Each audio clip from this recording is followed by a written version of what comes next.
وعلیکم السلام ورحمۃ اللہ۔ یہ خالد بھائی نے کسی منکر حدیث کا سوال بھیجا ہے۔ دیکھیے، اصل چیز یہ ہے کہ انسانوں کی رہنمائی کے لیے اللہ تعالیٰ انبیاء کو بھیجتا رہا ہے، رسولوں کو، اور ان کے اوپر کتابیں نازل کی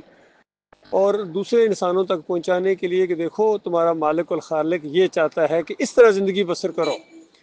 اور جب اس طرح زندگی بسر کرو گے تو اس میں تمہارا ہی فائدہ ہے، یہ کوئی اللہ کا فائدہ نہیں ہے۔ جو چیز بھی شریعت اتاری اللہ تعالیٰ نے یہ انسانوں کے فائدے کے لیے ہے اور ان کی آزمائش کے لیے ہے۔ تو اب جو آخری امت ہے، آخری رسول، آخری کتاب آ گئی، تو یہ صرف ایسی اوپر سے کتاب نہیں اللہ تعالیٰ نے پھینک دی تھی، بلکہ اپنے نبی پر نازل کی اور تھوڑی تھوڑی کر کے نازل کی، اور حالات کے تحت پوری رہنمائی فرمائی اور پورا ایک زندگی بسر کرنے کا طریقہ قیامت تک کے لیے محفوظ کر دیا، اپنی نبی کی زندگی کے ذریعے، پھر ان کے جو قریبی ساتھی تھے ان کی زندگیوں کے ذریعے، اور پھر ان کو نمونہ بھی بنایا کہ یہ دوسرے لوگ ہیں، جب تک یہ صحابہ اکرام کی طرح نبی کو نہیں مانیں گے تب تک ان کی کوئی ویلیو نہیں ہے، اور بالکل اللہ کے نزدیک وہ کچرا ہے۔ تو اس طرح ایک نمونہ، پھر اس کے بعد ایک شاندار تاریخ ہمارے سامنے آتی ہے۔ اب مسئلہ یہ ہے کہ یہ لوگ نبی صلی اللہ علیہ وآلہ وسلم کی زندگی اور ان کی باتوں کو، صحابہ کرام کی باتوں کو پیچھے کر کے خود قرآن کو سمجھنے کی کوشش کرتے ہیں، گویا صحابہ کرام سے اور نبی سے بھی زیادہ یہ سمجھدار بننے کی کوشش کرتے ہیں۔ تو پھر اسی طرح کے سوال ان کے ذہنوں میں اٹھتے ہیں، اور اصل میں یہ پیچھے شیطان ہے ان کا ہینڈلر، اور ڈوریاں ہلاتا ہے ان کو۔ شیطان نہیں چاہتا ہے کہ دوبارہ اس طرح کا کوئی نظام آئے، اس طرح کا کوئی سٹرکچر کھڑا ہو جو صحابہ کرام کے ذریعے اللہ تعالیٰ نے قیامت تک کے لیے ایک نمونہ بنایا تھا۔ اصل مسئلہ یہ ہے۔ تو ایسے لوگوں کی بالکل پرواہ نہیں کرنی ہے، ان کے ساتھ اپنا وقت ضائع نہیں کرنا ہے۔ اصل جو کام کرنے کا ہے وہ توحید کی دعوت کو دینا ہے، ایمان کی دعوت کو، توحید کی دعوت کو آپ جب دیں گے نا تو اللہ کی توحید کو جو ماننے والے ہوں گے وہ بالکل علیحدہ ہو جائیں گے، اور کافر مشرک اور شرک کرنے والے مشرک منافق کے بالکل علیحدہ ہو جائیں گے۔ تو جب اس طرح دو علیحدہ گروپ بن جائیں گے، پھر ان کی آپس میں لڑائی ہوگی اور اللہ کی مدد مومنوں کے لیے آئے گی۔ تو یہ نقشہ ہے۔ باقی اسلام ایک فطری دین ہے، آج کل کے دور کیا قیامت تک کے لیے یہ پوری طرح رہنمائی کرتا ہے، اور اسی لیے اسلام کے جو اصول ہیں وہ یہی ہیں۔ جب نبی صلی اللہ علیہ وآلہ وسلم نے معاذ بن جبل رضی اللہ تعالیٰ عنہ کو یمن کا والی بنا کر بھیجا اور کہا کہ معاذ تم وہاں جا رہے ہو، کس طرح فیصلے کرو گے؟ تو کہا کہ میں اللہ کی کتاب کے مطابق فیصلہ کروں گا۔ کہا کہ اگر کوئی معاملہ وہاں پیش آ جائے ایسی ہے جو اللہ کی کتاب میں وہ چیز ہے ہی نہیں ہے، تو کہنے لگے کہ میں اللہ کے رسول صلی اللہ علیہ وسلم کو یعنی جو دیکھا ہے، جس طرح وہ طریقے کرتے تھے، جس طرح وہ معاملات کرتے تھے، میں اس طرح کروں گا۔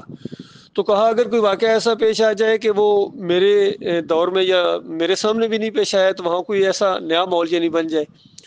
تو کہنے لگے کہ پھر میں اپنے فہم و فراست کو، یعنی جو مومنانہ فہم و فراست ہے، جو میری تربیت ہوئی ہے، ٹریننگ ہوئی ہے، آپ مجھے بھیج رہے ہیں، تو اس کے مطابق میں پھر فیصلہ کروں گا۔ تو نبی علیہ السلام اس قدر خوش ہوئے اور اس طریقے سے دعا بھی دی کہ اللہ تعالیٰ کا لاکھ لاکھ شکر ہے جس نے مجھے ایسے ساتھی دیے ہیں جو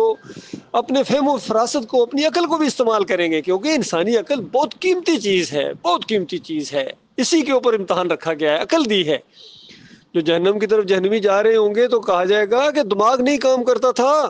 کیوں نہیں تم نے اپنے عقل کو استعمال کیا؟ اور پھر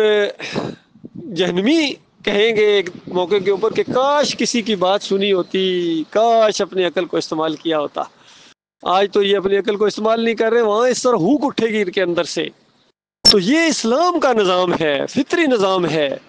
تو آج کل کے دور کے اندر کتنی ایسی باتیں ہوں گی جو قرآن میں موجود نہیں ہیں، حدیث میں موجود نہیں ہیں، صحابہ اکرام کے دور میں وہ موجود ہی نہیں تھی۔ تو ان کو استعمال کیا جائے نہ کیا جائے، کیسے کیا جائے، اس کی بہترین مثال جو آج کل ایک مسئلہ بھی اٹھا ہوا ویڈیوز کا، تو نبی علیہ السلام کے دور میں تو ویڈیوز تھے ہی نہیں، کیمرے تھے ہی نہیں، کوئی سوچ بھی نہیں سکتا تھا۔ اس دور میں جو چیز ہوتی تھی پینٹنگ وغیرہ یا وہ بناتے تھے، اور ایک خاص نیت کے ساتھ بناتے تھے، اور ان کی عقیدت ہوتی تھی، ان کی بندگی کرتے تھے، تصویریں بنا کے، پھر ماڈلز بنا کے، پھر پتھروں کے اوپر بنا کے۔ تو وہ چونکہ ایک شرک کا کام ہے تو اس سے منع کیا گیا کہ یہ نہیں کرنا، یہ حرام قرار دے دیا گیا ہے۔ اب آج کل کے سائنٹیفک دور کے اندر کمپیوٹر کے دور کے اندر، ٹیکنالوجی کے دور کے اندر سائنس اتنی آگے جا چکی ہے، اور اب تو اے آئی اور اس سے آگے پتہ نہیں کیا کچھ ہونے والا ہے، تو ہر جگہ اے آئی کا استعمال ہو رہا ہے۔ تو یہ دیکھیں یہ روبوٹ آ گئے ہیں، تو یہ روبوٹ تو انسانی شکل میں گویا ایک بت کی طرح ہیں، اور ان سے کتنے زیادہ یہ کام لیے جا رہے ہیں، حتیٰ کہ مزدوری تک ان سے کرائی جا رہی ہے۔ ہر چیز یعنی جو بھی ہے وہ انسان کر سکتا ہے، وہ اس کے آگے ٹیکنالوجی اس کو اپنے ساتھ لے کے چلے گی، لیکن کوئی بھی اس روبوٹ جو انسانی جسم کی طرح ہے، اس کی کوئی بھی عقیدت کی نگاہ سے نہیں دیکھتا ہے، کوئی بھی اس کی بندگی نہیں کرتا ہے، کوئی اس کو ڈرائنگ روم میں رکھ کے جناب، بلکہ اس کو ایک مزدور کی طرح سمجھا جاتا ہے۔ تو اس طرح کے استعمال کی چیزیں جتنی ہوں گی یہ اسلام کے اندر بالکل جائز ہے، اسی پر اجتہاد کیا جاتا ہے، یہ ساری ہوتی ہیں۔ تو یہ ویڈیو کے معاملے میں اسی لیے ڈاکٹر مسعود الدین عثمانی رحمۃ اللہ علیہ جو بہت ہی بڑے عالم دین تھے، موحد عالم دین تھے، سمجھدار اور بہت ذہین عالم دین تھے، یقین کیجیے، اور ماڈرن علوم کے بارے میں تھی مزے کی بات،